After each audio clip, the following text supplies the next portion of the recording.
First, my gratitude to the Catholic Bishop of Abuja, His Eminence Archbishop Kaigama, and also President of RECOWA, for the kind invitation to be here today to join you at this opening ceremony of this very important conference.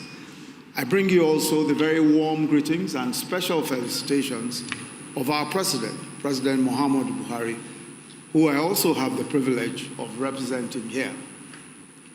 My lords, the founding fathers of the Economic Community of West African States, ECOWAS, envisioned a West Africa that would be a zone of free-flowing commerce and travel in which people would co-mingle and migrate freely, thereby overcoming the problems that have been associated with colonialism in the past and the barriers that have been created by colonialism in the past. The truth is that since the establishment of ECOWAS, we have made considerable progress towards establishing the ECOWAS of our dreams. We have introduced the ECOWAS passport and we have implemented it.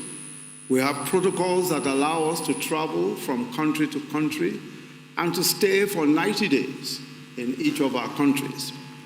We also have the special trade agreements that allow our 15 countries to trade with preferential treatment in various categories of trade. We also have done several protocols. We have signed several protocols that have enabled us more or less to establish the sort of ECOWAS that we desire. But all our efforts and our greatest efforts to integrate our community have been thwarted not just by external causes, and concerns especially around sovereignty of our nations, but they've also resulted in a situation where social conflicts in our nations and around our borders have critically affected our capacity to truly integrate in the way that we wish. Internal crises and social conflicts around our borders have created a situation where today our region, we will say, is passing through a season of considerable political and economic and social turmoil. Terrorism and violent conflicts, banditry, affect many of our nations, and especially in the Sahel. In the aftermath of COVID-19, the pandemic, many of our economies have been weakened, while unemployment has escalated and poverty has been deepened. Since 2017, there have been 12 military coups in Africa, and half of them have occurred since 2020. Historically, in times like this, parochial prejudices are heightened, and the fabric of cohesion of society becomes frayed as people retreat into ethnic, religious, and other nativist camps. Those that do not speak our language or subscribe to our faith come under great suspicion, and soon they become scapegoats for all our challenges. And ethnic, religious, and separatist conflicts are rife. In all of these, the ideal of an integrated, peaceful, and prosperous sub-region then remains and seems almost impossible. Peace cannot reign in our region if it does not first reign in our communities and our countries, which is why I think that the theme of this summit is especially apt. Fratelli Tutti, path to build brotherhood and sustainable peace in West Africa. Fratelli Tutti is the powerful notion on which His Holiness the Pope Francis, anchors his most recent encyclical titled Fratelli Tutti. And the concept here is a concept of the brotherhood of all humanity, the idea that fraternity and social friendships are the ways to build a better, more just, and peaceful world with the commitment of all peoples and institutions. The encyclical proposes some of the boldest and most radical ideas on securing human unity, peace, and security. In the despair and bleakness of the times, these ideas that offer hope and renewal are very much needed.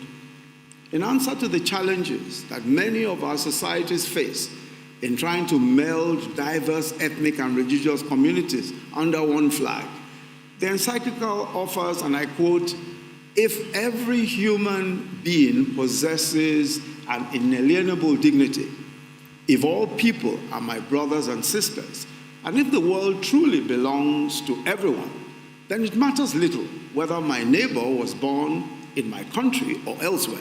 End of quote. Indeed, as people of faith, we look upon the diversity of our people as a gift of providence, not as a cause of conflict.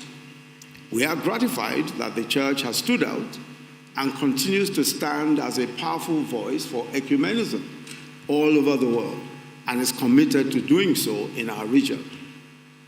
By offering concrete prescriptions on building brotherhood and sustainable peace anywhere, the encyclical Fratelli Tutti rightly takes the position that it is not merely the business of governments and political institutions to find means of securing peace. It must also be anchored on our civil societies, of which our faith communities are an important constituency. So the role of the Church in this enterprise is settled. Indeed, the Catholic Church and the bishops' conferences have established a reputation for speaking truth to power in consonance with the highest prophetic traditions. And by continuing its illustrious practice of inspiring social action by the lay faithful. Over the years, the Church has modeled profound approaches in challenging the impunity of some state actors and errant power. But my lords, I believe that the times also call for speaking to the growing numbers of non-state actors, violent non-state actors, some propagating genuine causes, but with mindless violence, often leading to the destruction of lives and property. In answer to tendencies that promote violence, force, and war in the propagation of even the best ideas, His Holiness the Pope takes the view, and he takes the view, especially quoting Augustine of Hippo. Augustine of Hippo, as you know, is the one who says that there might be justifiable war. He forged the concept of a just war. But he's also the one who says that it's a higher glory still to stay war itself with a word than to stay men with a sword, and to procure or maintain peace by peace, not by war. End of quote. This body, this conference,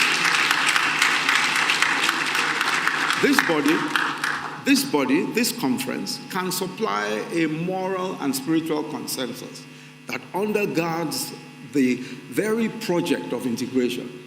In doing so, I believe that we can also look to the idea of the common good, which is perhaps the cornerstone of the Catholic social teachings. By one definition, this concept of the common good is said to consist of shared values about which we owe one another as citizens who are bound together in the same society, the norms we voluntarily abide by, and the ideals we seek to achieve. Again, this finds support in the allusion of Pope Francis in the encyclical to the story of the Good Samaritan. And this story is the theological core of the encyclical, the story that the Lord Jesus Christ told. And that story raises sacrifice and concern for the well-being of others over self, and it establishes the truth that the love of our neighbor is perhaps the greatest expression of our faith.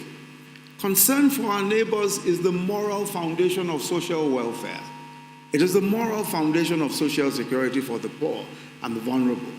Schemes that ensure that none is left behind, and that no citizen in these blessed West African nations needs to go to bed hungry.